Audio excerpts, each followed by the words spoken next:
Well, Sarah, Keaton Mitchell in recent weeks has really been coming on for the Ravens. And one of the key ingredients to that is actually being handed the keys of the car, right? He was inactive earlier on in this season. He was not as involved as I think so many would have preferred him to be. And ever since they gave him an opportunity, man, it's still in a really small sample size. I think just 4 touches or 4 carries outside of special teams last weekend in Minnesota.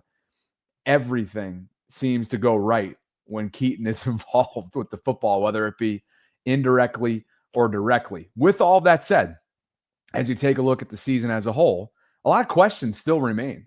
Why wasn't he as involved early on? Why was he inactive early on in the season? And John Harbaugh shared some thoughts on exactly that. And I clipped this into 2 different snippets from Monday's press conference. Here's John Harbaugh on all things Keaton Mitchell. The change of pace with Keaton Mitchell worked really well over the last few weeks. Do you sort of like the level at which you're using that right now, or is that something that we could maybe see even more in certain games? Or yeah, I think more. Yeah, more. We should. And we were kind of intentional. We wanted to do more. Just for whatever reason, we didn't get to it. But definitely want to see more Keaton. And I think more you can mix it up. It's hard to take. It's hard to take plays off Derrick Henry's plate. That's a challenge. You gotta. I think anybody can understand that, but mixing it up is also a good thing too. And I think all the guys understand the value of that too. So we're gonna try to find that. It's going to be game to game probably. But try to find that world where everybody's most effective. Was it something that he improved on that led to his increased role, or was it really more from the coaching game plan side? Say again, please. Was it something that Keaton did that earned him an increased role, or was it more from the game planning side? Yeah, I would say it's a little bit of both, but probably more Keaton. Just watching him throughout the course of the season, you could, he's been working hard, but he was coming back, hadn't played a lot last year, and I think he kind of was getting his sea legs back as a football player. Offensively and on special teams, both. And he made a big impact on special teams yesterday, twice as a gunner. I don't know if you noticed, but he had one play on the left sideline where he got down there right away. And then he had one where he got tackled and backed him up to the inside the 7-yard line, which was huge for us because it backed him up on that last drive. And then McCarthy got the big scramble, but it only got him out to like the 35-yard line because of that. That was a massive play, kind of hidden yardage play by Keaton. But even as a running back, I think he's really starting to, in the last, not just now, but in the last probably 4 weeks, 5 weeks, you could really start to see him come alive. Okay, Sarah. So the Ravens have played 9 total games through 10 weeks with the bye sprinkled in there as well. Keaton himself has been active or let's say played in just 5 of those 9 games. He's averaging 6.2 yards per attempt as a running back. And the amount of attempts I have right in front of me, just 15 attempts thus far. To dig into what Harbaugh specifically had to say here, and I think where he lost some within the fan base, quote, "We were kind of intentional. We wanted to do more," speaking to Keaton's usage, really, I think, through the full body of work so far of 10 weeks. For whatever reason, we didn't get to it. Definitely want to see more of Keaton. It's hard to take plays off of Derrick Henry's plate. That's a challenge. I think he was kind of getting his sea legs back as a football player, offensively and on special teams. In the last 4 weeks, 5 weeks, you've really started to see him come alive. Sarah, man, there's a couple things that stick out about that quote. One, you and I talked in the pre-show. For whatever reason, we didn't get to it. It just doesn't quite do it for me. And then the end of there with related to the sea legs, that's not what we saw in preseason. I didn't see a player from what I saw struggling to get his extra gear back or struggling to get back to full pre-ACL form. I saw a player that was cutting with strength and explosiveness and burst and all those things that we saw play out. And that was all representative and matched up with what the beat reporters on the scene throughout training camp were reporting, and also what he told us back in April about how he was feeling during our draft coverage. So far from satisfactory, I would say, and a little bit vague, and leaves you wondering why. Is it the lack of trust with the offensive line? Is it truly because of the Derrick Henry workload and wanting to keep him happy and keep him involved? Or was this just simply like a total miss by this staff in terms of, the roster construction and day-to-day gymnastics that happen with a really talented group? Yeah, no, it was definitely strange. We were kind of intentional. We wanted to do more. For whatever reason, we didn't get to it. It's like when I ask like my teenage son, what happened on your chemistry test? Did you study? He's like, well, I wanted to study, but I didn't really get to it. I'm like, what? Go study for your test. What do you I mean? wonder You which son. Stop. Don't blast which son. I'll ask you after we the don't need show. any strays around here. I was saying it more hypothetically. I think he's got a got pretty you. good grade in chemistry right now, but but it's like, yeah, it was just a strange answer. For whatever reason, we didn't get to it.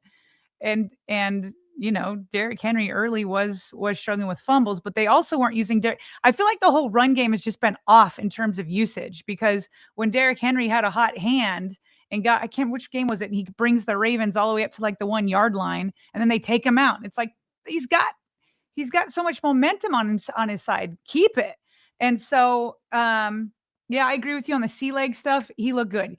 You asked the question, like, it makes you wonder why Keaton Mitchell wasn't given an opportunity earlier, given that we saw his sea legs were under him. To your point, like, we all saw it in the preseason. He had burst. He had speed. He looked like the Keaton Mitchell when he was the rookie Keaton Mitchell speed. And whatever. I remember him being on our show during the draft, and he's like, oh, it's back. And he's been tracked by the GPS systems that they have in practice. Like, he's back. And so my speculation of why he hasn't gotten a chance is I go all the way back to the offseason, perhaps around minicamp, the OTAs. I remember Todd Monken saying back then that it's going to be difficult for Keaton Mitchell to get touches. He said it all the way back then. I feel like way back then they already had their mind up that it was going to be a Derrick Henry, Justice Hill 1-2 punch. And then they kind of had their mind made up on special teams that he wasn't as good on special teams. So it wasn't worth the roster spot. And then we started to see that he did get a chance due to injuries to be on the roster. Then he gets a couple of touches, and it's like, whoa, that's like a lot of juice that he just brought to this offense. And then because they finally are like, okay, well, maybe he doesn't have special teams ability, but he brings so much in the offense. He's a game-changing running back that maybe we'll see what he can do on special teams so he can justify his spot. And then there's Harbaugh praising how well he played on special teams. It's like, did this just like happen that he became good on special teams, or did he finally get the opportunities? It just seems like one of those situations where John Harbaugh and Todd Monken already had their mind up that it was Derrick Henry and Justice Hill. And so the opportunity really wasn't there. And then Keaton Mitchell came out and played so well. And the 1 or 2 opportunities that he got, that it was like, oh, even though it shouldn't have been an aha moment because we've already seen what he does, but it seemed like it was for them, that he came out and changed their predetermined minds.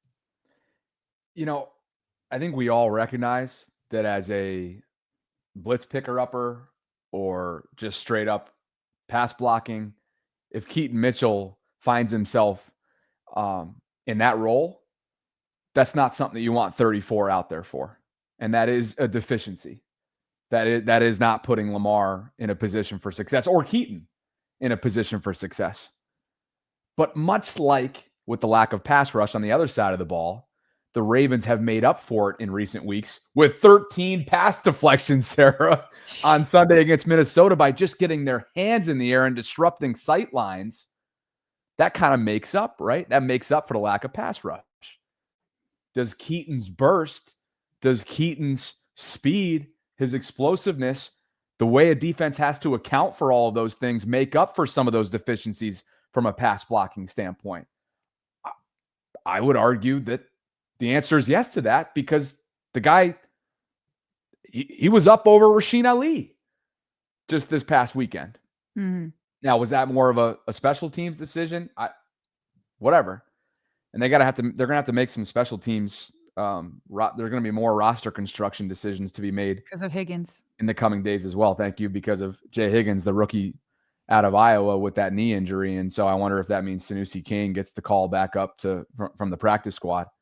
But you see what I mean there? Like, I know I'm looking at two different sides of the ball, and I'm kind of all over the place here, but I do think that there's something to be said about what he can bring, even despite some of the deficiencies given his size. Well, yeah, I think it helps a little bit with the guard situation.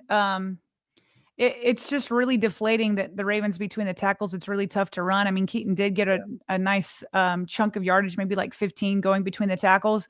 He often bounces out to the outside. So maybe they weren't prepared for him to go inside because he usually bounces outside. But whether it's Keaton got, knocked in the backfield once also because of the guard position. And so is Derrick Henry. Although Derrick Henry himself hasn't been playing as well. And maybe he's like, I don't know, but those 2 plays where he stumbled, and it didn't hurt the Ravens in the long run because they kept feeding him the rock and he ended up, draining the clock, and they kept getting first downs. But he did stumble on his own a couple times.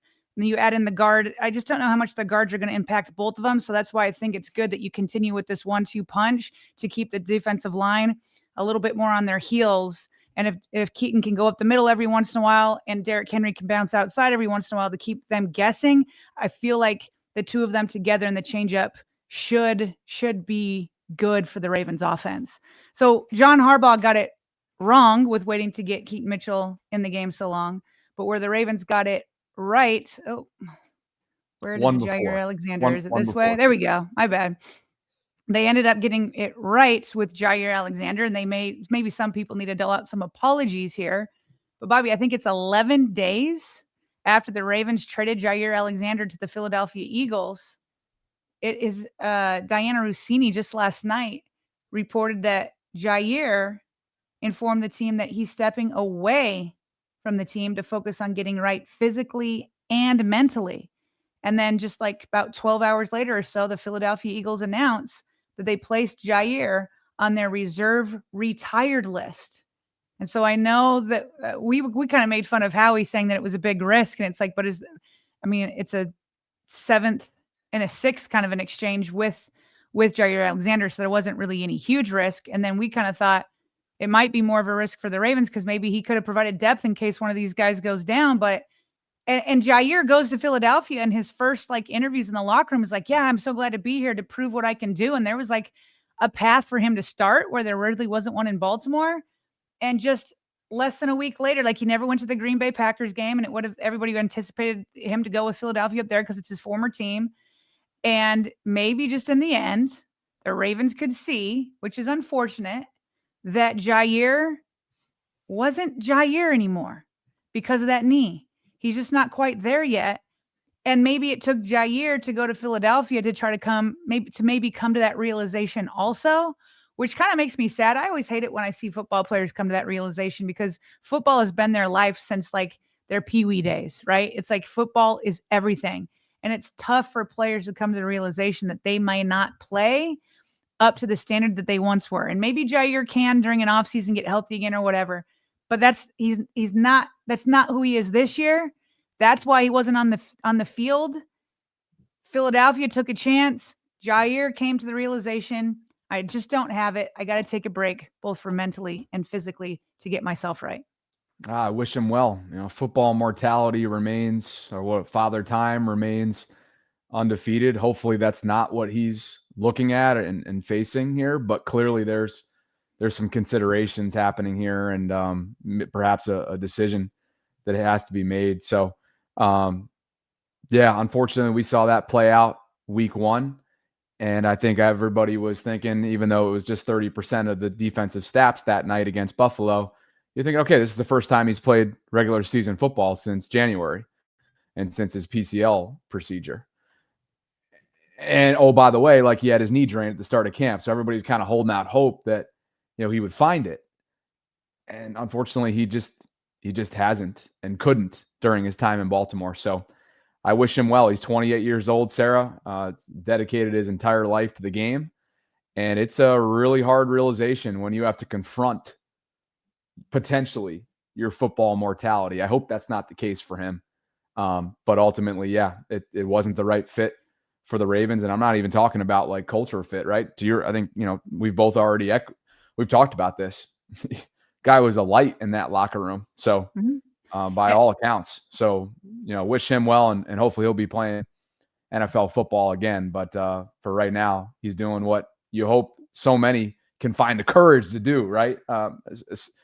Especially in this world that we're living in with so much pressure and media coverage and you name it, to get yourself right first and foremost, and then the football hopefully will follow. So best wishes to him moving forward. And you remember, I don't know, maybe it was during the preseason or something. Jaire was, or maybe it was training camp. Jaire was mic'd up, and there was this conversation between him and Kyle Hamilton, and it kind of hits different knowing what Jaire's going through today. But and I hope Jaire remembers this. I mean, Kyle Hamilton's playing it up a little bit, but it hits different knowing what he's going through today. Some words of wisdom, or? Hey, it's great to have you as a Baltimore Raven, bro. All right, man. Y'all getting real deep today, you, man. man. Y'all gonna make Remember me that. cry. Remember that the whole day. All right, 6'7". I grew up watching you, man, since like 3rd grade. I know you've been in it Oh. about 15, 16 years. Come on, man. Don't do me like that. It's a dream, even, to be playing with you, bro. Oh, man. Blessing. Y'all, you know what? Y'all out doing y'all stuff today, man. I'm just gonna stand over here. It's a dream. I mean, he was playing it on a little thick, but there's, there was that clip is just one. Several people came up to him talking about how much they liked him. Bobby, I remember the infusion of energy and juice and happiness that he brought to the locker room. So it makes me sad that it didn't work out. But I loved that moment between him and Kyle Hamilton.